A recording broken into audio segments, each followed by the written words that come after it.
Hi, JP here at Scholar's Soapbox. Now I've been asked by the great folk at the Student Lawyer to share with you some of my views on drafting pupillage applications. Last year I secured pupillage at an amazing set, and this year I've helped a great many friends with their applications. I'm also super keen on writing and have worked a lot over the last few years to improve my own writing, so this is something I'm genuinely passionate about. Before I start, I want to share with you just two general tips. The first is to try and get a copy of George Orwell's essay, Politics in the English Language. Very nice essay, quite sardonic, typically Orwellian, but at the end there are 6 points which speak to how to write. Never use a metaphor, simile or other figure of speech which you're used to seeing in print, so don't use cliché and dead metaphors basically. If it is possible to cut a word out, always cut it out. Get a copy and thank me later. My second general tip, look at your application as you would a piece of trial efficacy, a skeleton argument or a submission. Be clear, be precise, be concise, and be structured. Let's just talk a little bit about what I mean by that. By being clear, I mean to paint a clear picture in the reader's mind. Don't muddle it. Talk about one thing at one time. Secondly, be concise, making your point and then moving on to the next point. No waffle, no fluff. This means no adverbs. Adding the word thoroughly before or after the word enjoy or enjoyed doesn't really do anything apart from take up time for the reader to get to your point. Thirdly, be precise. What I mean by that is to answer the question. Look at the question, break it down. What is it asking? Speak to those points. Another way of being precise is to use the correct language. There is a difference between impute and imply. Subtle, but it's there. And being a lawyer really is about commanding language and using it precisely for your aims. So show them that you can do that in your application. And even more generally, just use the correct spellings and grammar. Don't let yourself down. There shouldn't really be any typos. But it's not to say if there are, that you should give up all hope. I've looked back at my applications recently and found missing words. I've also read other applications from successful candidates which had typos in. But that all said, try and minimise them by having a friend read over your application. Finally, be structured. I would start by, in my prep, using headings and then bullet points. Many of my answers, I would translate those bullet points into prose, i.e. just very short, snappy, clear sentences. Other times it's perfectly fine to leave them as bullet points. Now this is all general advice which I'm sure you all know about, and those of you who've thought about this for more than a second will know that precision, concision, being structured and clarity, they're all really getting at the same thing. So I'm going to leave those with you and just finish off this video talking about 2 specific and discrete points. First of those is active language. Now I'm sure you all know there is a difference between active and passive language. Active language being the subject of a sentence or a clause is doing something. You might say, I achieved a grade of 69 in an essay. Passive language, on the other hand, is where the subject of the sentence or clause is having something done to them. I was given a mark of 69 in my essay. Subtle difference, and some of you might say, well, what does it matter? Well, it matters on really two substantive points. The first of those is the picture you're building in the reader's mind. And that is to say, are you building an active picture or a passive picture? What you want to do in your application is to build a picture of you as an active person.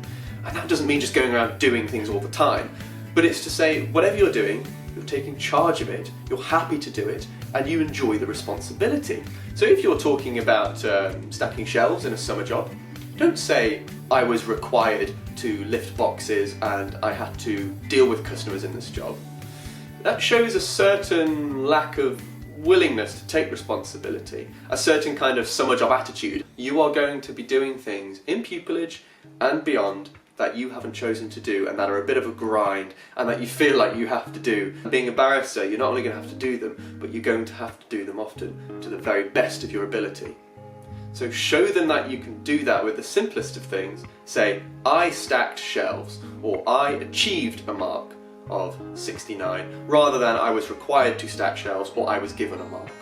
It also cuts down on words. Try writing a passive sentence and an active sentence. You'll find the active sentence, or at least I find, is about 2/3 maximum the size of the passive sentence. My second piece of advice to you concerns the why us question. Many people think this is a silly question. You're writing 12 or 20 or 50 applications, it's quite difficult to be specific and to convince them.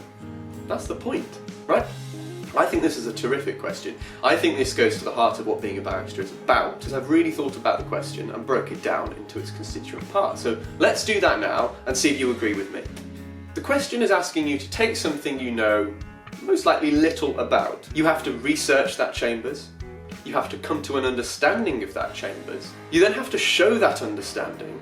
And above all, you have to show that understanding persuasively. If you think about it, this task is what being a barrister is all about. A factual scenario or a legal problem that you know little about from the outside, you delve into it, you find the little bits that can help that the other side aren't aware of or haven't got to yet, or that legal thinking hasn't dealt with yet. And you address those points, you come to an understanding of them, you then relay those points clearly, and then you relate them back to your case persuasively. So let's show them that you can do it in your application. And how can you do that? The first place to start, I would say, is Chambers' website. Legal Cheek, Chambers 500, all of these different websites that have interviews or descriptions of what their training is like. So you're just doing all the things that you would do, researching any other problem, reading as much as you possibly can.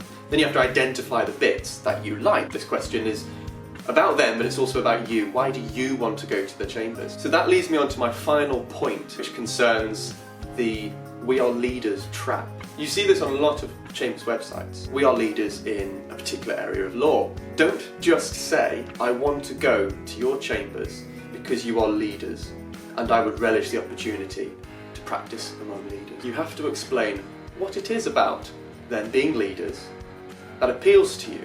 Break the concept of leadership down and speak to the discrete parts that you've identified and relate them back to you. So what do I mean by that? Saying, I understand that being a leader means more responsibility, more attention for your cases, a certain demanding lifestyle, a real challenge, more so than any other chambers.